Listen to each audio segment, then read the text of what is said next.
G'day everyone out there in the Real Schools community. I just wanted to, send a quick video message to kick off term 2.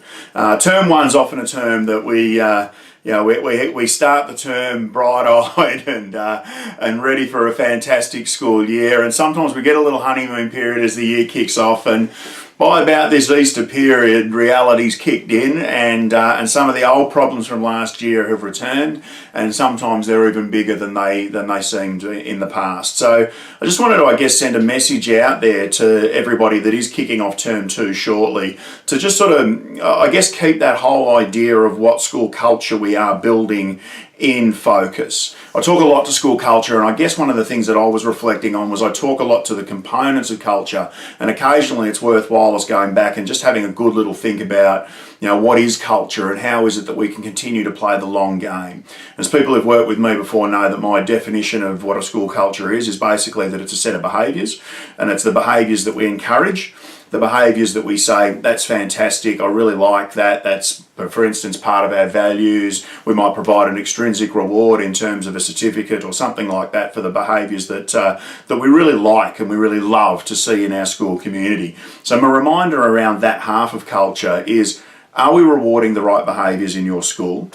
Are we being seen to reward those behaviours?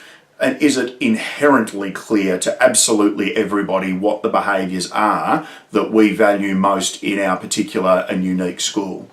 And then the other half of the cultural equation is, what are the behaviours that we're tolerating? So what are the behaviours that at the moment we're potentially sweeping under the carpet?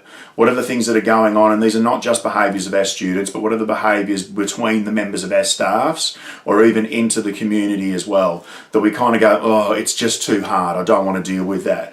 Well, the truth is we know we need to change them, but we're not quite sure how yet. We don't know the strategy, or sometimes we just don't feel we have the will, the time or the energy to tackle some of those behaviours. But the truth is, whether we like it or not, those behaviours that we're concerned about are half of our culture. So we have to be clear about what are the behaviours, first of all, that we encourage, and then we have to be probably even more clear about what are the behaviours that we don't wish to tolerate. With that in mind, I really want to encourage you to enter term 2 with a little bit of a short-term and a long-term gaze. They encourage you when you're driving a car to look at the short distance in front of you, of course, but you also need to look well into the distance to be able to see the problems that are coming.